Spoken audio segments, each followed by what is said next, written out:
Vous aimez l'histoire juive ?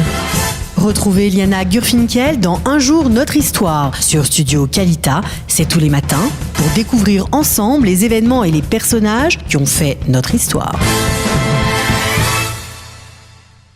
Bonjour Olivier, comment allez-vous ? Très bien. Super, grâce à Dieu. En pleine forme. Alors, de quoi parle-t-on ce matin ? Eh bien, ce matin, nous allons parler d'une figure que je pense vous connaissez.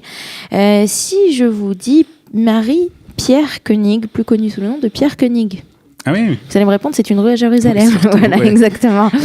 Mais ce n'est pas qu'une... Avec un fameux canyon. Et dans ce canyon, on a surtout la salle de sport. Voilà. On parlait de ça justement hier, de l'importance de courir après des invités. Ça permet de tenir la forme. Voilà. Eh bien, c'est donc de lui dont j'aimerais vous parler ce matin. C'était un général alors. C'était un général qui plus tard a été a reçu le grade de maréchal près de 10 ans après son décès. C'est le dernier maréchal de France. C'est la dernière personne à avoir reçu ce titre. Mais je vais vous parler un tout petit peu de lui. On va découvrir son histoire et on va aussi surtout découvrir son lien particulier avec le peuple juif et avec l'État d'Israël, puisqu'il a été un des fondateurs de l'association France-Israël. Alors, il est né à Caen, bien qu'il vienne d'une famille d'origine alsacienne. Ses parents étaient déjà aussi, son père plutôt, était déjà un militaire.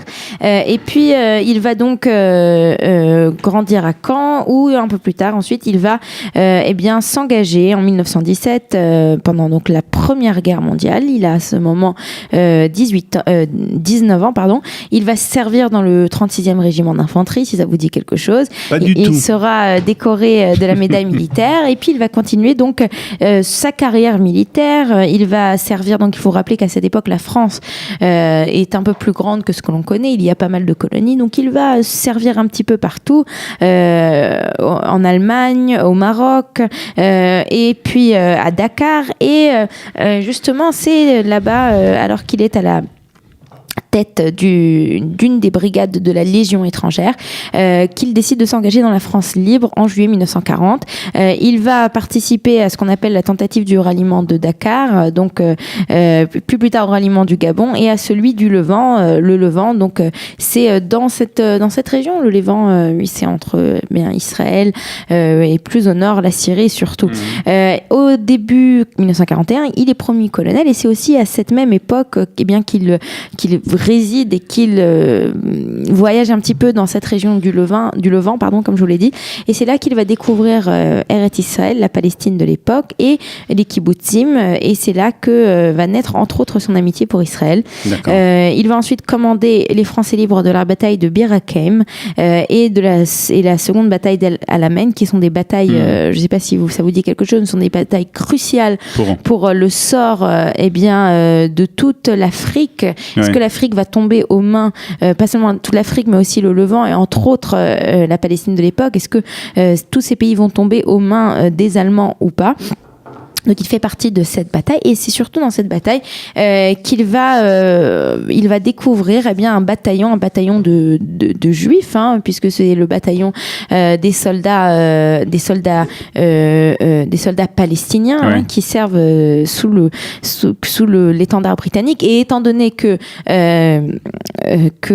nous sommes ici dans une situation où c'est une guerre avec les Alliés, donc on a souvent des brigades mixtes avec des Anglais, des Français, et donc c'est ainsi que notre colonel à l'époque, Pierre Koenig, va se retrouver à la tête de soldats juifs, et il va trouver que ces soldats vont tellement bien se battre et avec tellement de courage, qu'à la fin de la bataille, il va leur demander de sortir leur bannière à eux, et il va leur donner le droit de montrer leur bannière, qui est bien entendu le drapeau juif. Donc c'est assez voilà, très bien. Voilà, bravo Pierre Koenig, c'est très bien. Non, c'est bien, c'était un patriote. Oui, c'était un patriote, et puis il avait une grande affection et surtout un énorme respect pour le peuple juif. Et c'est ainsi que après la guerre, il va continuer à être sa carrière militaire encore quelques années, et puis il va ensuite commencer une carrière parlementaire parlementaire, et c'est pendant cette période parlementaire et politique qu'il va essayer de tout faire pour rassembler et surtout pour que les liens entre l'État d'Israël et la France deviennent beaucoup plus importants. C'est ainsi que il faut savoir qu'en 1955, c'est le moment où David Ben Gurion va envoyer Shimon Peres à Paris. Afin d'essayer d'organiser et de négocier surtout de la bombe atomique. C'est pas seulement la bombe atomique, c'est aussi beaucoup d'armement, puisqu'à l'époque on achète notre armement chez les Français. Et c'est ainsi que il va découvrir donc Ben Gurion et Shimon Peres vont se rencontrer.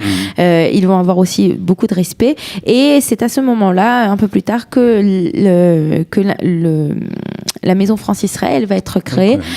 Donc cette très vieille institution qui va servir de lien entre l'État d'Israël et l'État français et la République française. Donc c'est le premier président de cette institution. De cette institution, et il va décéder en 1970. Donc il y a de cela quelques années déjà. Il y a 58 ans exactement. Il va donc il y a 48 ans, pardon. Il va donc décéder, et c'est, comme je vous l'ai dit, en 1984 que, à titre posthume, le président français François Mitterrand va lui remettre ses insignes de maréchal. Très bien, c'est un personnage intéressant. C'est un personnage très intéressant, et ça nous permet d'ailleurs de mieux comprendre pourquoi il y a tant d'endroits en Israël où on a une rue Pierre Koenig. Ah oui, je ne connais pas d'autres. Alors, on a à Netanya aussi, on a à Haïfa, on a le Bet Chayalim, donc la maison qui est pour les Chayalim, qui est à son nom, au nom de Pierre Koenig. Donc Pierre Koenig qui a été un véritable ami d'Israël et du peuple juif. C'est quelqu'un que j'aurais bien voulu interviewer. Bah ouais, mais à l'époque, en 70, vous étiez encore aux couches à peu près. Voilà. À peu près, ouais. Voilà. On n'aurait pas fait une alliée story, mais bon, quelque chose comme ça qui se rapproche, quoi. Voilà. Bon, très bien. Merci beaucoup, Eliana. Demain, nous nous retrouverons avec plaisir. Et puis voilà, comme aujourd'hui, on est un peu perturbé, on passe tout de suite à la revue de la presse et des médias israéliens.